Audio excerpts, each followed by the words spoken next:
Amados hermanos, Dios los bendiga y que nuestros corazones sigan siendo guardados irreprensibles hasta su pronta venida. Hoy empezaremos el estudio del último libro de la Biblia, Apocalipsis. Parte de este estudio se conservará con la enseñanza original que dimos en el año 2010. He querido mantenerlo ya que es importante hacer memoria que durante casi 31 años de nuestra iglesia, ICC, hemos sido siempre instruidos en el estudio completo de la palabra. Desde Génesis a Apocalipsis, hemos tratado de mantenernos siempre en un continuo estudio, un continuo meditación en su palabra. Damos gracias al Señor porque nunca nos ha faltado el maná fresco y seguiremos perseverando en este objetivo hasta que el Señor Jesús regrese por su iglesia. Y yo quiero animarlos, hermanos, a cada uno de ustedes con urgencia a que estudiemos juntos este libro, que es como un reloj mundial que marca los tiempos de los acontecimientos que estamos viviendo y de los que están por ocurrir, para que nada nos tome por sorpresa y podamos estar apercibidos y advertir a nuestros seres queridos, pidiendo al Señor su guía y revelación. Así como con Gálatas, antes de cada clase tendremos una pequeña introducción y al final una conclusión, cerrando con una canción.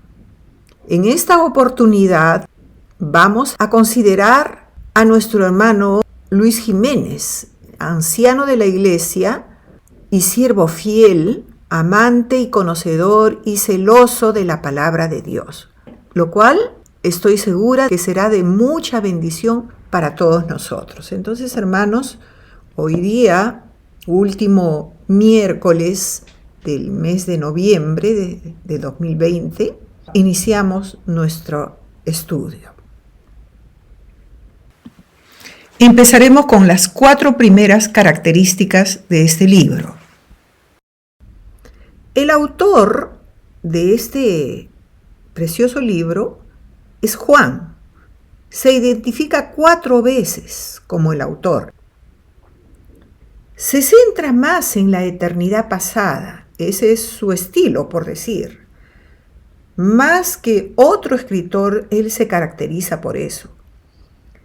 Acá también el Génesis es el fundamento de esta palabra. Vamos continuamente al libro de los orígenes, como hizo en el Evangelio que lleva su nombre, en el Evangelio según San Juan. Vemos en el capítulo 1, versículo 1, cuando él dice: en el principio era el Verbo, y el Verbo era con Dios, y el Verbo era Dios. Cómo él va al libro de los orígenes para hacernos entender, y luego sigue avanzando hacia el tiempo de la creación, versículo 3, todas las cosas por él fueron hechas, y sin él nada de lo que ha sido hecho fue hecho. Y hermanos, como ustedes conocen ya la palabra escrita tanto en el Evangelio como en sus libros, primera, segunda y tercera de Juan, él se remonta mucho al libro de los orígenes. Y aquí en Apocalipsis también habla de una eternidad futura, avanzando hasta llegar al reino eterno de Jesucristo. Ese es el primer punto. El segundo punto, hay 2 propósitos principales en este libro. Primero, proclamar la pronta venida del Señor a las 7 iglesias que necesitaban una palabra de aliento para los tiempos difíciles que estaban viviendo en ese entonces. Entonces repite 4 veces, ¿no?, su pronta venida. Apocalipsis 2:16, 3:11, 12:20 y 22:7. No solo era para ellos que anunciaba su pronta venida, sino para todas las generaciones, hasta cuando esté la iglesia en la tierra. Y el segundo propósito es darle a su iglesia y a todo el mundo su revelación. La revelación, como está en el capítulo 1:1, de Él mismo, de su palabra y del futuro que acontecerá acá en la tierra y de nuestro destino final. Esta es la última advertencia de Dios a un mundo que ya está por terminar, que está determinado que va a tener un fin. El tercer punto es que hay una bendición especial para los que leen, oyen y guardan esta palabra. Eso nos indica que deberíamos leer detenidamente y pedir la ayuda al Espíritu Santo. En el capítulo 1, versículo 3 dice, bienaventurado el que lee y los que oyen las palabras de esta profecía. Y no solamente eso, sino que guardan las cosas en ella escritas, porque el tiempo está cerca. La palabra es clara, no como a Daniel, que en pocas palabras, y lo vamos a seguir estudiando, le dice, ¿sabes qué, Daniel? Esta palabra no es para tus tiempos. Te falta mucho, tú vas a morir y cuando despiertes ya sabrás que todo esto tiene cumplimiento, lo que le estaba diciendo, las palabras proféticas. Y al final de Apocalipsis, en el capítulo 22, 18 y 19, hay una fuerte advertencia. Dice, yo testifico a todo aquel que oye las palabras de la profecía de este libro. Si alguno añadiere a estas cosas, Dios traerá sobre él las plagas que están escritas en este libro. Y si alguno quitare de las palabras del libro de esta profecía, Dios quitará su parte del libro de la vida y de la santa ciudad y de las cosas que están escritas en este libro. Cuarto, no es un libro sellado como el que recibió Daniel. El Señor 2 veces le da la orden a Daniel de cerrar y sellar el libro hasta el tiempo del fin. Eso está en Daniel 12:4. Le dice, pero tú cierra las palabras y sella el libro hasta el tiempo del fin. Le da una señal. Muchos correrán de aquí para allá, esta es la señal. Y la ciencia se aumentará, lo cual no ocurrió nunca en los tiempos de Daniel. Correrán de aquí para allá, que nos está diciendo que habrán vuelos, que habrán viajes, que habrá internet, que todo será veloz y rápido. Y la ciencia se aumentará. Entonces la comunicación, los viajes, todo es cada vez más rápido. En los versículos 8 y 9, Daniel se queda perplejo, no entendía. Dice el versículo 8, oí, mas no entendí. Y dije, Señor mío, ¿cuál será el fin? Estas palabras están cerradas y selladas hasta el fin. Él le vuelve a decir acá en el versículo 9. Pero a Juan, acá en Apocalipsis 22:10, le dijo, no selles la palabra de la profecía de este libro, porque el tiempo está cercano. O sea, es muy corto el tiempo que transcurre entre esta profecía de los últimos tiempos de Apocalipsis y el fin. Y por último, el quinto punto es concluyente, es la consumación de lo que ha comenzado en su palabra. Hermanos, es necesario e imperativo para comprender correctamente este libro, conocer las Escrituras, leerlas, escucharlas, como dice, y guardarlas. Tiene más de 500 referencias del Antiguo Testamento, por eso es necesario conocer la palabra. Y más de la mitad de este libro depende de nuestra comprensión o de nuestro conocimiento que tenemos del Antiguo Testamento. Hay muchos temas proféticos que se encuentran. Yo les daré unos cuantos para empezar. El primero, el Señor Jesucristo, es el tema principal de este libro. No es la bestia, ni las copas, ni las trompetas, nada de eso. Sino el Cordero de Dios que llevó nuestros pecados, que fue inmolado, solo Él es digno. Desde Génesis, empezando por 3:15, como la simiente de la mujer, y al final en Apocalipsis se concluye y completa la obra de nuestro Señor Jesucristo. El segundo punto, la iglesia no comenzó en el Antiguo Testamento. La primera mención viene del mismo Señor Jesús en Mateo 16, 18. Y yo también te digo que tú eres Pedro y sobre esta roca edificaré mi iglesia. ¿Se acuerdan?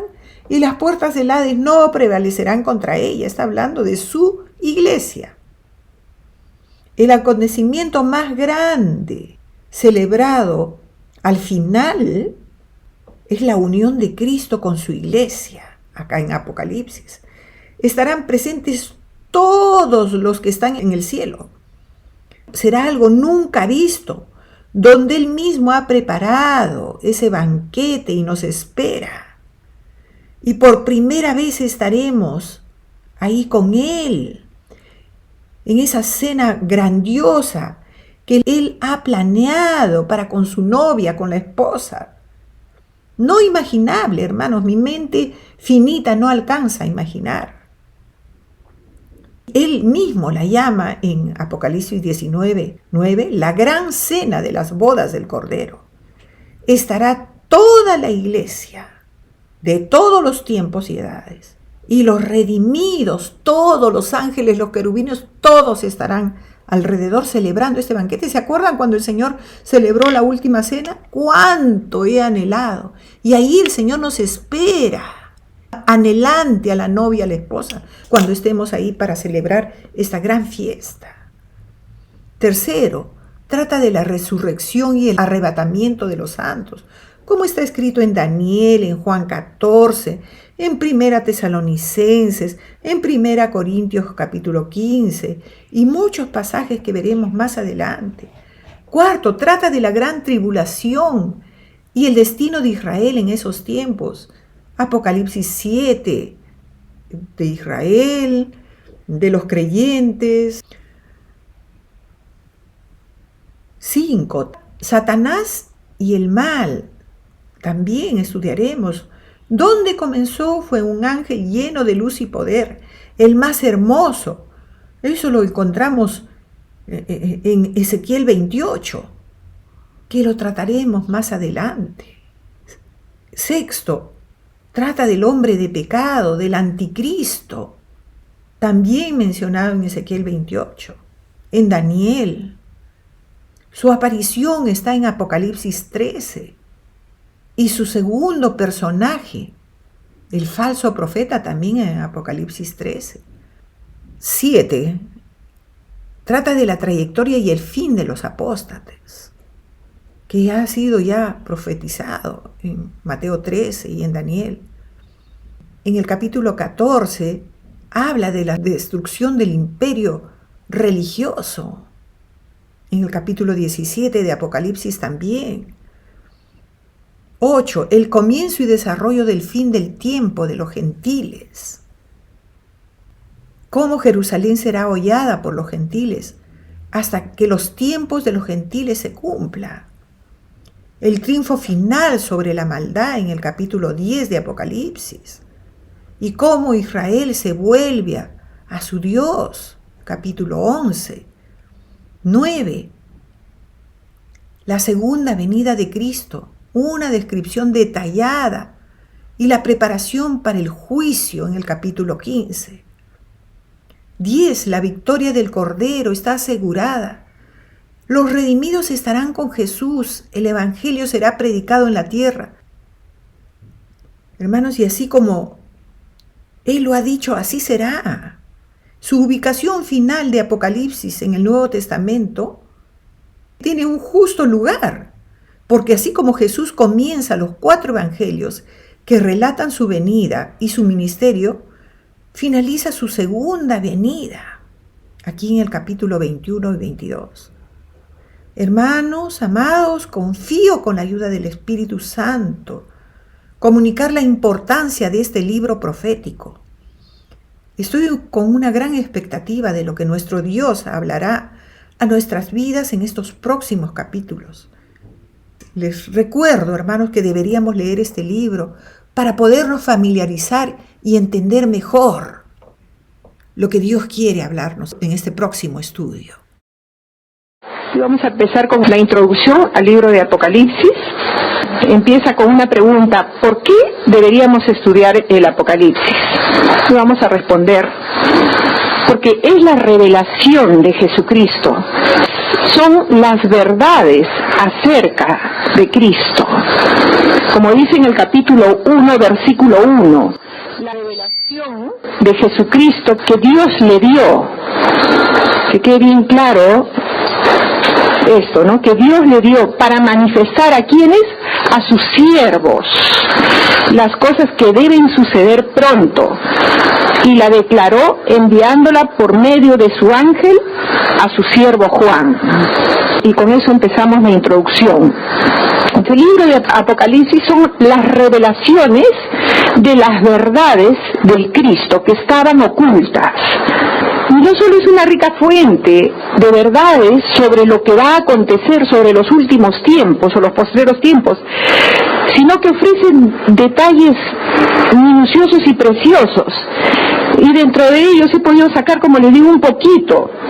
Nos muestra cómo es en estos últimos tiempos y cómo seguirá siendo el corazón del hombre. Duro se endurecerá, como lo profetizó el Señor Jesús en Mateo. Y por haberse multiplicado la maldad, el corazón de muchos se va a endurecer. La maldad se va a multiplicar. Entonces el corazón del hombre se endurecerá cada día más en este final de los tiempos. Y como consecuencia, ¿qué va a pasar? No va a haber arrepentimiento. Entonces, primero es la revelación de Jesucristo, de sus verdades. Dos, es una rica fuente de muchas cosas que están sucediendo en estos tiempos. Nosotros lo podemos ver claramente: las hijas y los hijos matando fríamente a los padres violando a los hijos, abandonando a los padres, el desamor para con los hijos. Lo podemos ver, el pecado, la maldad. La palabra apocalipsis en la concordancia viene del original, que es apocalipsis, que quiere decir literalmente revelación, quitar el velo, manifestar algo que ha sido oculto. Por eso en inglés toma este nombre, Revelations. De los 404 versículos que hay en Apocalipsis, 278 pertenecen al Antiguo Testamento. Miren ustedes cómo está fundamentado en las raíces de la palabra. El autor es Juan, y él mismo lo menciona 4 veces. En el versículo 1, que lo acabamos de leer, dice: y la declaró enviándola por medio de su ángel a su siervo Juan, en el 1. En el 4, Juan a las 7 iglesias que está en Asia. En el versículo 9 dice: yo Juan, vuestro hermano. Y en el versículo 22, 8, yo Juan soy el que oyó y vio estas cosas. O sea, 4 veces. Y la iglesia primitiva no tuvo ninguna duda en aceptar que fue Juan, el hijo de Zebedeo, el discípulo y apóstol de Jesucristo. Entonces, eso está claro. El contexto histórico. ¿Cuándo fue escrito este libro? Fue escrito durante un tiempo de mucha persecución para las iglesias. Algunos comentaristas están de acuerdo. Hay otras posiciones también y no la vamos a ver. Nos inclinamos a la que más certidumbre tiene, que se escribió durante la persecución del emperador Domiciano, porque él fue el que reinó entre el 81 al 96 después de Cristo, y el único que utilizó el exilio con la persecución para los cristianos. Nerón se regocijaba matándolos en el Coliseo, pero nunca los exiliaba. Entonces, solamente les voy a dar 2 puntos de las tantas que hay por la que se cree, que se asegura que fue en la época del emperador Domiciano, porque también vemos, utilizó el exilio y como castigo a todos los cristianos, y 2, por la condición y la decadencia en las que se encontraban las iglesias. ¿Se acuerdan de la iglesia de Éfeso? Como Timoteo estaba ahí, esa iglesia estaba bien, en comparación, le dice el Señor que habían dejado su primer amor. Por eso se puede ver que ya las iglesias estaban en el tiempo donde se escribe esto en una decadencia tremenda. Fue más o menos en el año 95 o 96, en los últimos periodos de Domiciano, después de Cristo, que se escribió este libro. Hay otras teorías que no tienen mucho sustento. ¿Con qué propósito fue escrito? El propósito fue escrito, como dice el versículo 1, para mostrar a los siervos de Dios. Este libro está velado para muchos, no lo pueden entender, pero está revelado para mostrar a los siervos de Dios, dice, las cosas que van a ocurrir pronto. Lo hemos leído en el versículo 1. Porque Dios tiene esa característica, lo vamos a ver desde Génesis. Cuando va a suceder algo, Dios te habla, aunque sea en sueños, habla a sus hijos de las cosas que van a acontecer. Como les digo, hay tanto por sacar desde el Antiguo Testamento, pero solamente quiero tocar 2 puntos. Génesis capítulo 18, del 17 al 20. Dios es el mismo desde el Génesis hasta el Apocalipsis, no ha cambiado. Y Jehová dijo, encubriré yo a Abraham lo que voy a hacer, y venía un castigo para ese pueblo de Sodoma y Gomorra. Y él mismo se pregunta, ¿voy a encubrir yo a Abraham? Habiendo de ser Abraham una nación grande y fuerte, y habiendo de ser benditas en él todas las naciones de la tierra, porque yo sé que mandará a sus hijos y a su casa después de sí, que guarden el camino de Jehová, haciendo justicia y juicio, para que haga venir Jehová sobre Abraham lo que ha hablado acerca de él. Entonces Jehová le dijo, por cuanto el clamor contra Sodoma y Gomorra se aumenta más y más, y el pecado de ellos se ha agravado en extremo, y le sigue diciendo que va a castigar, pero les avisa a sus siervos. Y en estos postreros tiempos Dios quiere avisarnos de las cosas que van a acontecer. Quiere hablarlo, quiere que nosotros estemos apercibidos, que no nos tome por sorpresa, porque cuando veamos los terremotos, las guerras, las maldades, digamos, todo está escrito en su palabra, solamente se está cumpliendo. Amós capítulo 3 versículo 7, porque no hará nada Jehová el Señor sin que revele su secreto. ¿A quiénes? A sus siervos, los profetas. No hará absolutamente nada sin antes comunicarnos y hablarnos, para que nada nos tome por sorpresa. El mismo Señor Jesús a sus discípulos le decía en el libro de Juan, ya les digo antes todas estas cosas, para que cuando suceda no se sorprendan, y ustedes ya sepan que yo les he dicho. Siempre los siervos de Dios estamos con un paso más adelante de las cosas que van a venir, o de lo que puede suceder. Dios nos advierte. Suceder pronto. ¿Qué es pronto? ¿Por qué dice el Señor pronto? Si eso lo dijo en el año 96, han pasado miles de años, casi 2000 años, y es pronto. El calendario de Dios no es nuestro horario, no es nuestro calendario. Él es un Dios de eternidad a eternidad, y Él no se mueve de acuerdo a nuestro calendario, a nuestro horario. Él es un Dios de eternidad a eternidad, es eternal. Por lo tanto, dice la palabra de Dios, y ya lo vamos a leer, 1000 años es como un día para Él. Dice en otra porción, vengo en breve. Habla de pronto, de brevedad, porque Dios quiere que vivamos con expectativa. Vivamos como vivieron los santos hombres de Dios, sabiendo que el tiempo es corto, con mucha expectativa de que Él va a venir a nuestras vidas o nosotros vamos a venir a Él, y que vivamos expectantes. ¿De dónde vamos a vivir esa eternidad? ¿Dónde vamos a pasar esa eternidad? Enséñame, Señor, a contar mis días. Quiero a visitar a mi hermano, que está muy mal. Le ha venido como 3 derrames, no está consciente. Un hombre que fue una eminencia, que tuvo clínica, tuvo universidad, tuvo hostal y vivió para enriquecerse de cosas materiales. Con un final, hermanos, que entras a su cuarto y todo su cuarto solamente le queda los títulos y los diplomas. Señor, qué rápida es nuestra vida. Que vivamos, hermanos, porque no sabemos, que pronto pasan nuestros días. David, Señor, cuán frágil soy. Has dado término corto a mi vida. Que la vivamos conforme a la voluntad de Dios. Como dice, que traiga a mi corazón sabiduría. Como dice Moisés, la vida pasa. Hermanos, ¿cuántos de nosotros ya somos mayores? Y ayer nomás éramos jóvenes. Y ayer nomás teníamos a nuestros niños en brazos, a nuestros hijos, y recordamos. Y ya la vida pasa pronto. Eso es lo que quiere el Señor cuando habla de esa brevedad. De pronto.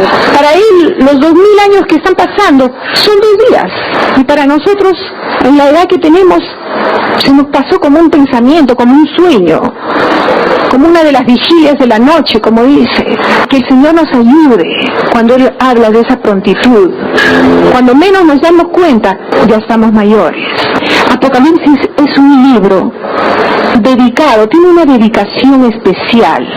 Es el regalo, el cumplimiento de una promesa, el premio de un padre amoroso a un hijo obediente, a su siervo fiel, en recompensa por su servicio y por su esfuerzo en humildad. El Padre prometió exaltar a su Hijo hasta lo sumo. Filipenses capítulo 2, versículos del 8 al 11.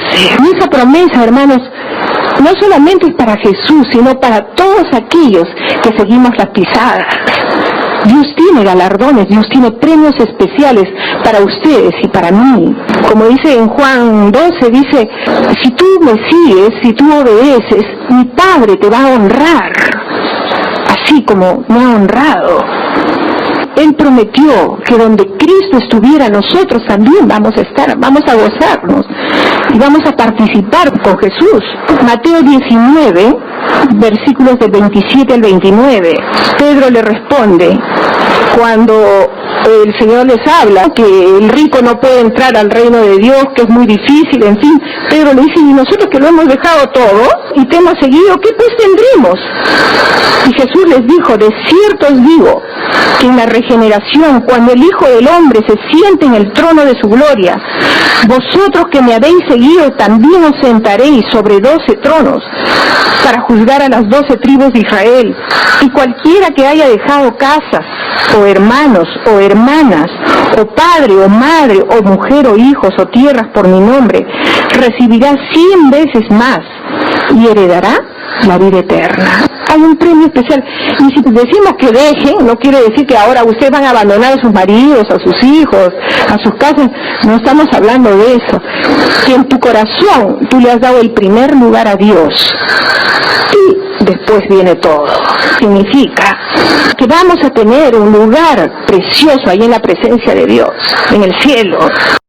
Una de las palabras claves que Cristo habla a las 7 iglesias, aquí en el libro de Apocalipsis, no solamente a las 7 iglesias, sino que lo habla desde el principio y al final, es la palabra arrepentimiento, una de las palabras claves dentro del Apocalipsis. Para obtener una promesa, para ser vencedor, primero está el arrepentimiento. Y hermanos, el arrepentimiento en estos tiempos es indispensable en nuestras vidas, como creyentes, como hijos y siervos de Dios. ¿Por qué? Porque el engaño del pecado y el corazón y la maldad se endurece, y cuando hay endurecimiento del corazón ya no hay arrepentimiento. Ya nosotros nos medimos con nuestra misma vara de medir, no con la palabra de Dios, no como Dios quiere. Y vemos aquí una palabra de Dios que nadie va a querer así nomás. Vemos a las iglesias, arrepiéntete y vas a vencer. El Señor pidiendo arrepentimiento. Y hermanos, para que te sientes en el trono, para que seas más que vencedor, hermanos, es muy difícil, aún dentro del mismo pueblo de Dios, encontrar personas que puedan arrepentirse, y es el privilegio más grande que Dios nos da. De cada noche, cada momento, en cada pecado, Señor, hice mal, Señor, la miré mal, o no la saludé como es debido, le contesté mal. Y cuando hay arrepentimiento, inmediatamente viene el perdón. Dice que Él es pronto al perdón, tarde a la ira y grande en misericordia, que más se complace en perdonarnos que en castigarnos.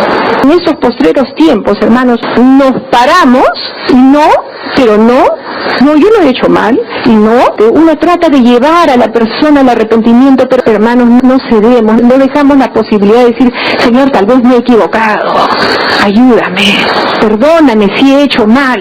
Como decía el salmista David, examíname, oh Dios, porque yo no encuentro pecado, y conoce mi corazón, pruébame, y conoce mis pensamientos, y ve si hay en mí camino de maldad.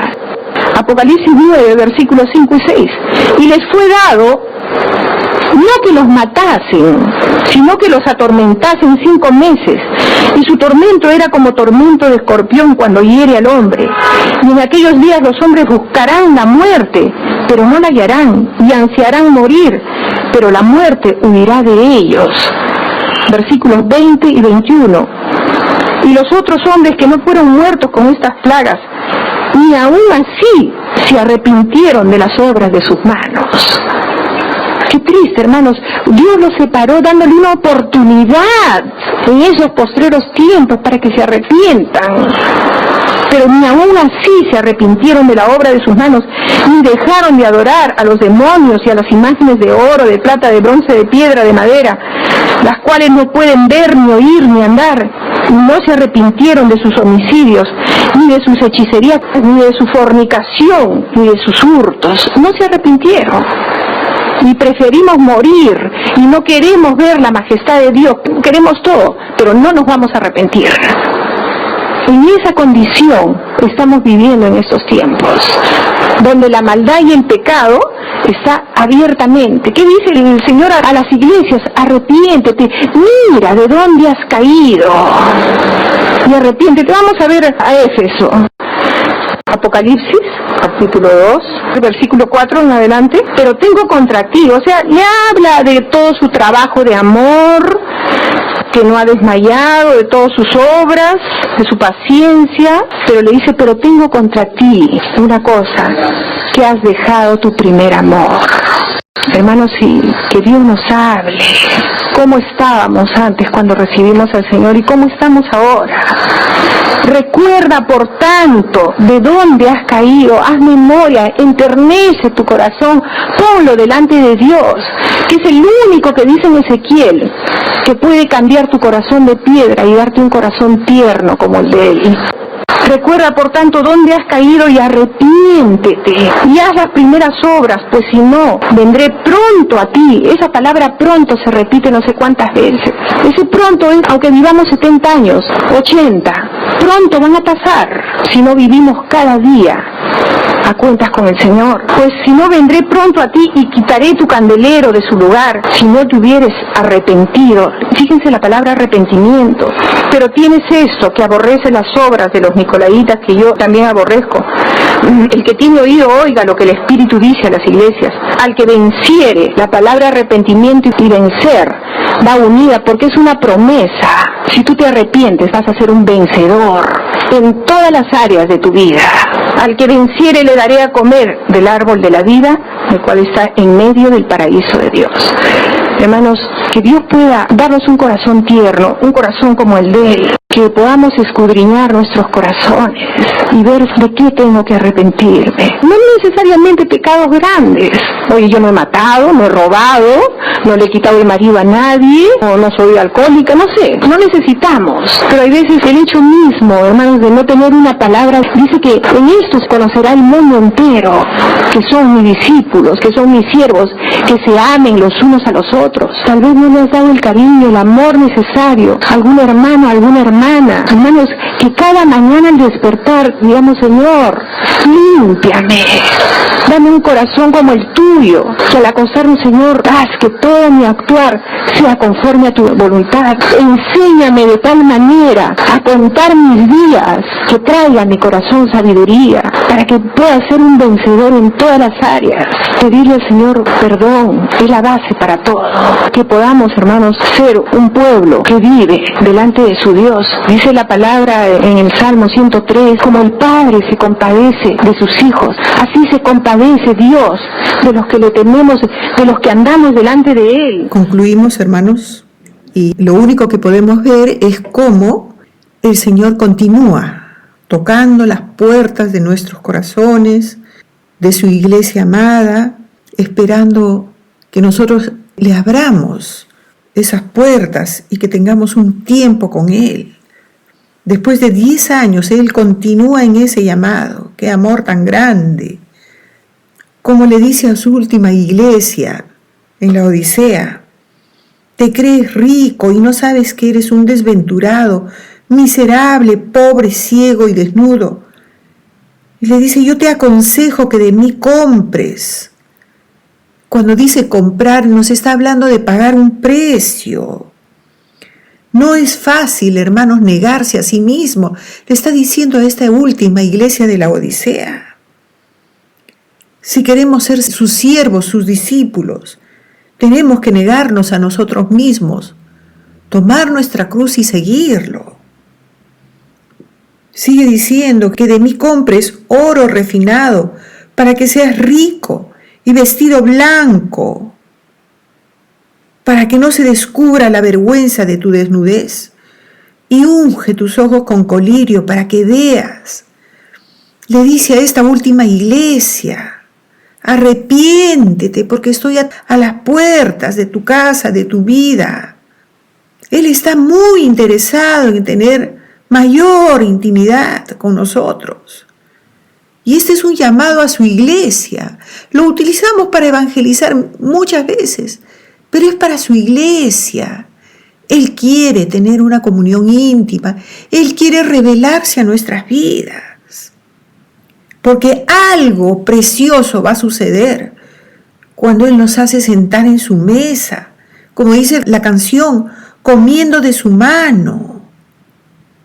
Hermanos, que podamos pedirle perdón al Señor, que muchas veces estamos como esta iglesia, la Odisea, pensando que estamos muy bien y que ya no necesitamos más. Y no vemos nuestra real condición. Señor, tú eres el que pesa los corazones.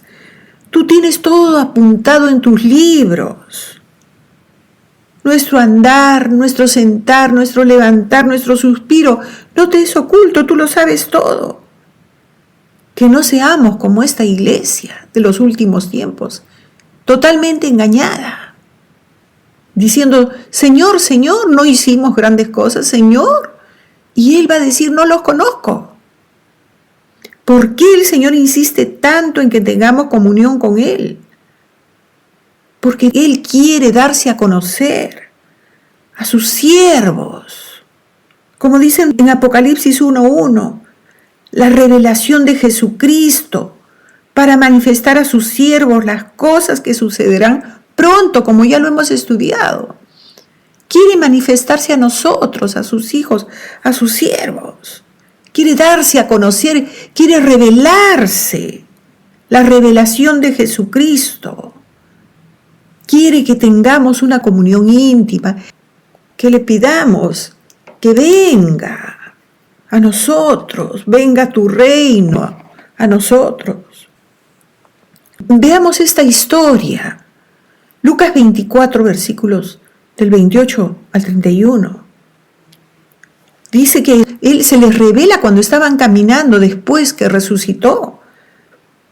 Y cuando ya llegaban a la aldea con los discípulos, y dice que Él hizo como que iba más lejos, para que lo busquen, para que lo inviten, para que le hagan entrar a su casa, a su intimidad.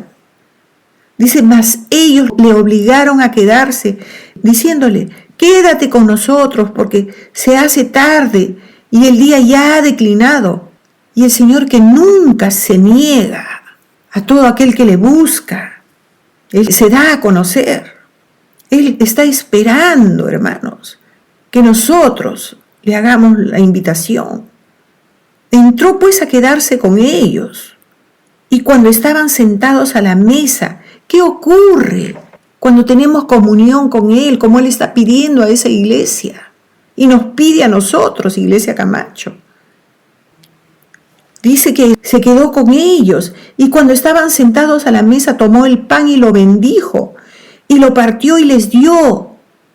¿Y qué sucedió cuando tú tienes esa comunión íntima con Él?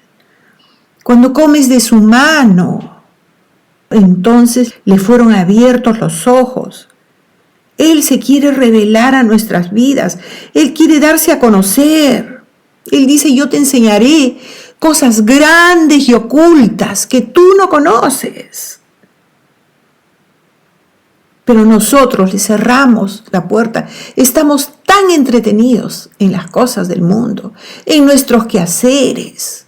Ya tenemos una agenda llena donde Él no es el personaje central, donde Él no tiene la importancia que debe tener. Es triste, hermanos, pero eso se ve dentro del pueblo de Dios, dentro de la iglesia de Dios. En la otra iglesia le dice, has dejado tu primer amor. Puedes haber hecho muchas cosas, pero Él es el personaje central. Para que Él se pueda revelar, tú tienes que tener una intimidad y tienes que tener un tiempo con Él especial. Y le fueron abiertos los ojos a todos sus siervos, a esos discípulos que le rogaron que se quedara con ellos. Y Él hacía como que se quería ir, pero lo que más quería era tener una comunión íntima, es sentarse a la mesa con ellos. Y le reconocieron, mas Él se desapareció. Él cumplió su propósito, cumplió sus planes. Se desapareció una vez que se reveló como ese Cristo resucitado. Que le podamos pedir, Señor, revélate a nuestras vidas hoy más que nunca. Que nada nos tome por sorpresa. Dice que se va a revelar a sus siervos para manifestar las cosas que deben suceder pronto. Apocalipsis 1:1. Así, hermanos, como se advierten las tormentas, los huracanes allá en Estados Unidos, como nos advierten sobre el frío, el calor tan intenso que vamos a estar en el verano, en fin, que estemos preparados, hermanos. Tú dices que a tus siervos, los profetas, a tus hijos, nada nos toma por sorpresa. Más bien somos avisados. Que seamos como Isaías, que pudo ver al Señor sentado sobre un trono alto y sublime, y sus faldas llenaban el templo. Y los ángeles y querubines lo adoraban y decían, Santo, Santo, toda la tierra está llena de tu gloria. Y luego le puso un carbón encendido sobre su boca y él decía, siendo hombre de labios inmundos, he visto al Rey de Reyes, al Señor de Señores. Así, Señor, revélate, que te podamos ver en la hermosura de tu santidad. Y pon ese carbón encendido en nuestras bocas y límpianos, Señor, de todo pecado en estos tiempos, de toda maldad, de todo lo que impide ser verdaderos siervos tuyos, como tú quieres. Que no seamos como esa iglesia de la Odisea, que no tienen las vestiduras blancas y que tienen una ceguera tremenda espiritual y creen que ven perfecto y que son ricos y que sus vestiduras están blancas y que merecen todo. Señor, enséñanos a vivir como tú quieres en estos últimos tiempos. Que nuestra mayor adoración sea estar a tu lado, como tu amado siervo Juan, recostado junto a tu pecho, con tu mismo sentir. Revélate, Señor, como ese Dios alto y sublime, fiel y verdadero que habla tu palabra, que nos ama como un Padre amoroso y que nos esperas anhelante, como a una novia, como a una esposa, para celebrar esas bodas del Cordero que tú has preparado, ese banquete, uno de los acontecimientos más grandes que tú has preparado ahí en el cielo.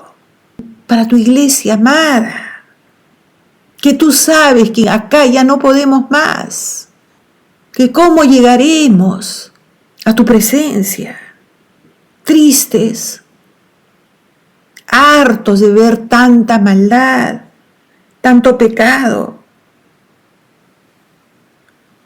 Que tu iglesia, Señor, pueda tener tu mismo sentir, así como tú nos anhelas, celosamente, como eres un Dios, que nos amas con amor eterno, y que sabemos que tú anhelas ya estar con nosotros, que quieres llevarnos a nuestras mansiones. Ven, Señor Jesús, la iglesia tiene que ser así, tiene que estar con tu mismo sentir, con ese mismo deseo que tú tienes de estar con tu amada iglesia, que la amas, la sustentas y la cuidas. Y que nosotros también que tengamos ese mismo sentir de estar contigo, de anhelar tu presencia. Revélate, Señor Jesús. Quita de nosotros toda insensatez, todo egoísmo, todo espíritu de este mundo. Y que seamos como tus siervos, que no les interesaba ninguna otra cosa, que solamente tenían puesta la mirada en ti, el autor y consumador de nuestra fe. Que veamos tu majestad, la hermosura de tu santidad, y que digamos como cantamos: y al estar aquí delante de ti te adoraré, y nada más. Que podamos cantar este himno de adoración: majestad, adora tu majestad, iglesia. A Cristo sea gloria, honra y poder.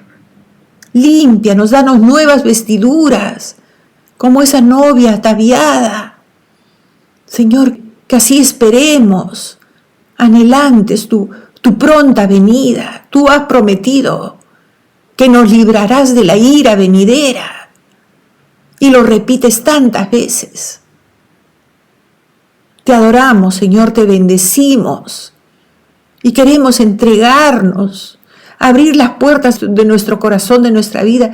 Queremos tener una comunión íntima y personal contigo. Queremos estar a tus pies, no solo de labios, sino con todo nuestro corazón. Despierta nuestro ser para amarte, Señor. Abre nuestros ojos. Queremos contemplar la hermosura de tu santidad. Ven al encuentro con tu iglesia, Señor. Purifícanos y haznos blancos como la nieve.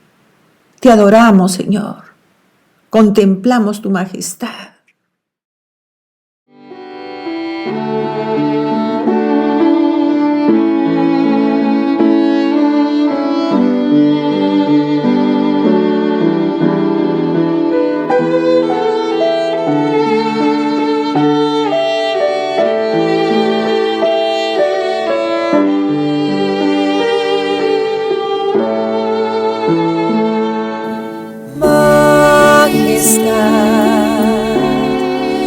Adora su majestad,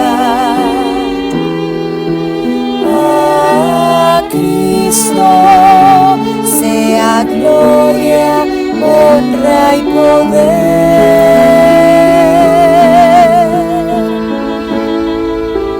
Majestad, reino y autoridad, del trono hacia su pueblo, su gran bondad. Exaltad, glorificad el nombre de Cristo. Adorad, magnificad a Cristo el Rey.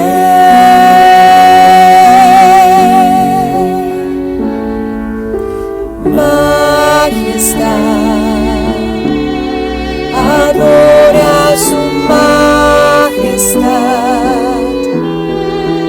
Cristo murió, resucitó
de Cristo.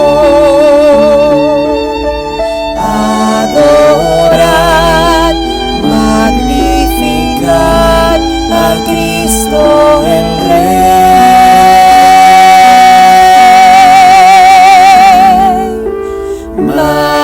Majestad, adora su majestad. Cristo murió, resucitó y Él reina hoy. Cristo